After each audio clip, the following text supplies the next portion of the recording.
Let me get to Mr. Adesina. I'm just wondering, I mean, we heard the governor of Plateau State, while he was saying, well, the president had to heed the call of several Nigerians who had asked him to run.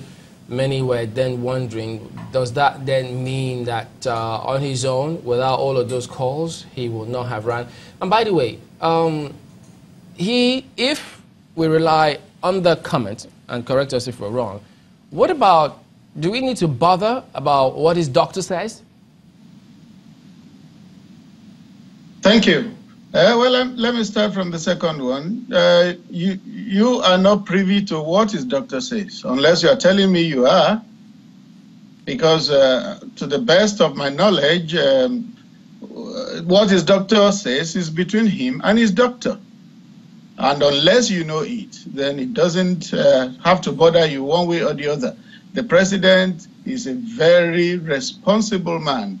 If there had been any warning, any red light from his doctor, you know he wouldn't have ventured into this, unless you are telling me that there's something you know that I don't know.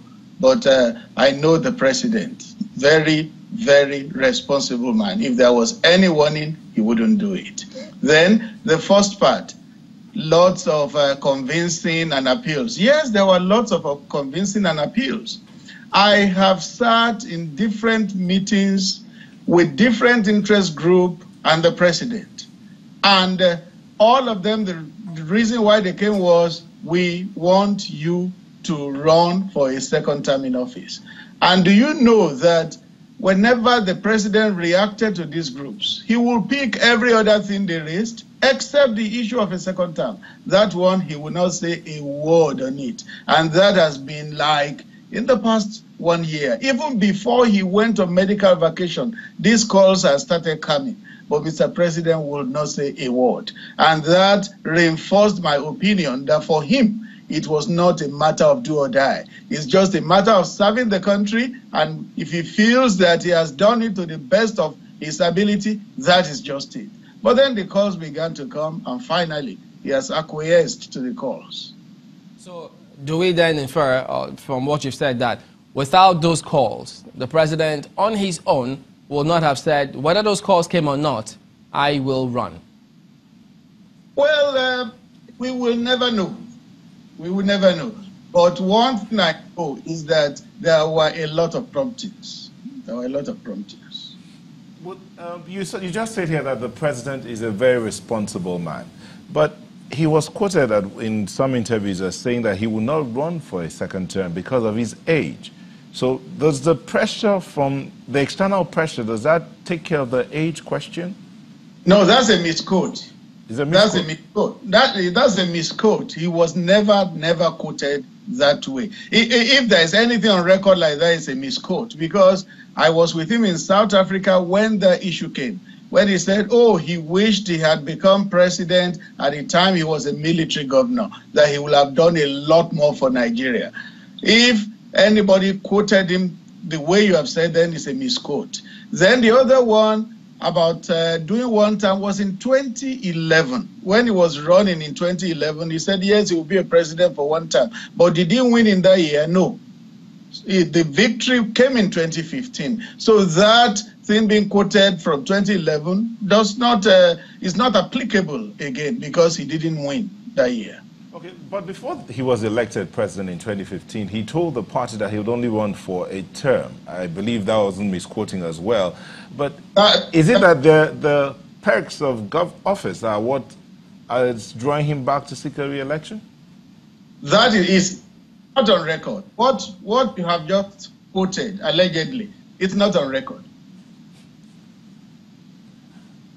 It's not, except the party comes out to tell us that, yes, he said he will do one term, then that one is also just an allegation. It's not on record as having told the party that.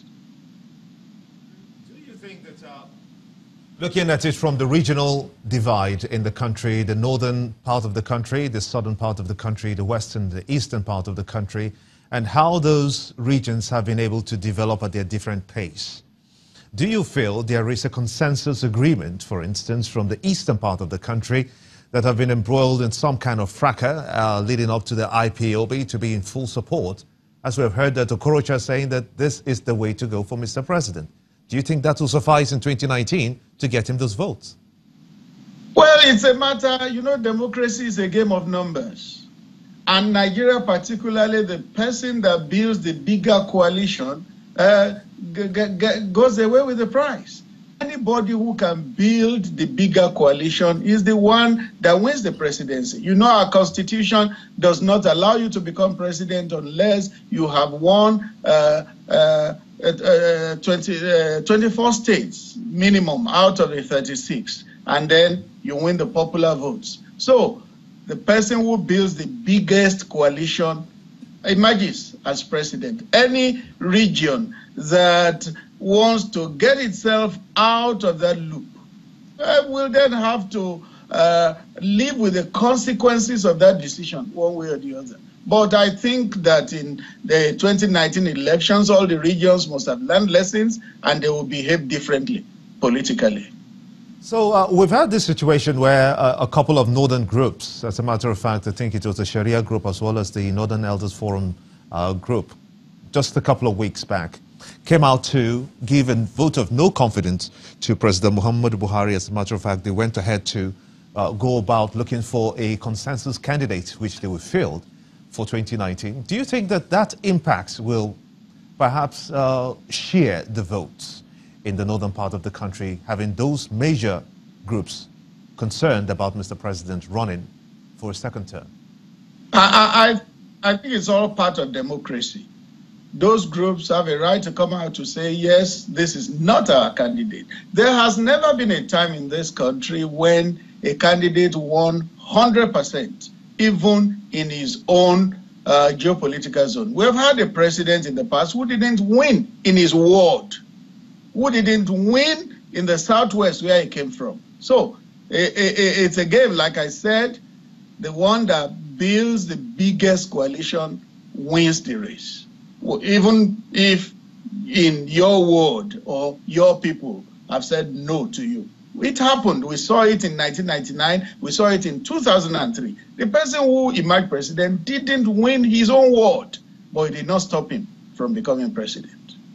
Okay, Mr. Adesina, let me take you back a little bit to some of the things you said. You said here that in 2011, the president said he would run for only one term.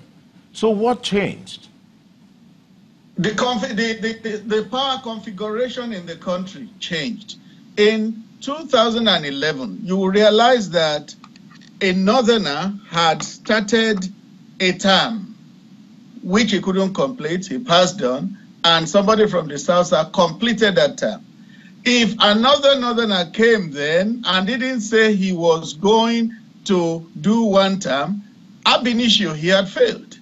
You will remember that former military president, Ibrahim Babangida, also came out that year and he said he was going to do only one term. That was the political pragmatism of the time, because the one term had been started by Umaru Yar'Adua, who couldn't finish, and that term was concluded by Goodluck Jonathan. If any northerner came then and was not committing himself to one term, it was ab initio, he was already at a disadvantage.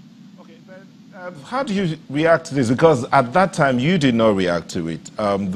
One of the ministers, the Minister of Women Affairs, was quoted as saying that the president had said in 2014, 2015 that he would not run for a second term. And then you did not react to it in that interview when you were asked about it by some of the journalists. But what's your take now? Because I didn't have that the president told the party that, and even now I still don't have evidence, except the party comes out to say truly, yes, he told us this, which we have not heard. So it's a matter of somebody alleging and not backing up the allegation with facts.